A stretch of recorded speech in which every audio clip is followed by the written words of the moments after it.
আমার মায়েরা, আমার দয়াল নবীর হাদিস, উম্মত চন্দ্রমাস কোন মাস 29-এ যায় আর কোন মাস 30-এ যায়। উম্মত শাবান চাঁদের 29 তারিখ যেদিন হবে, তোমরা আকাশে রমজানুল মুবারকে চাঁদ উদয় হয়েছে কিনা দেখবা। ছোটবেলার কথা এখনো মনে পড়ে।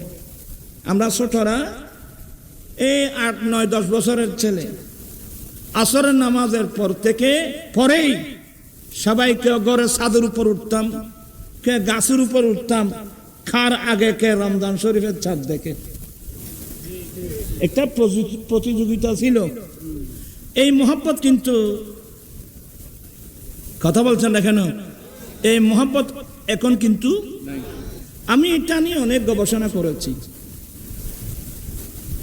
ইন্না ইদ্দাতাশ শুহুরি ইনদাল্লাহি 12 শাহরান, আল্লাহর কাছে মাসের হিসাব হলো 12টা মাস, কিন্তু কোন মাসের চাঁদ উদয় হয়েছে কিনা এই জিনিসটা মানুষ এইভাবে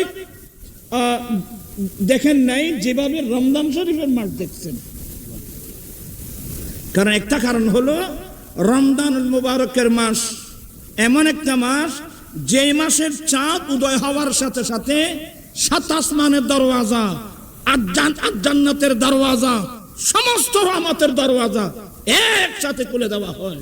চিৎকার দিয়ে বলুন না সুবহানাল্লাহ।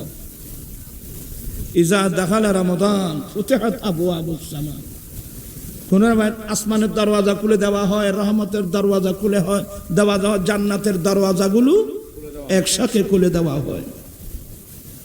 তো যাই হোক, দেরি হয়ে যাবে।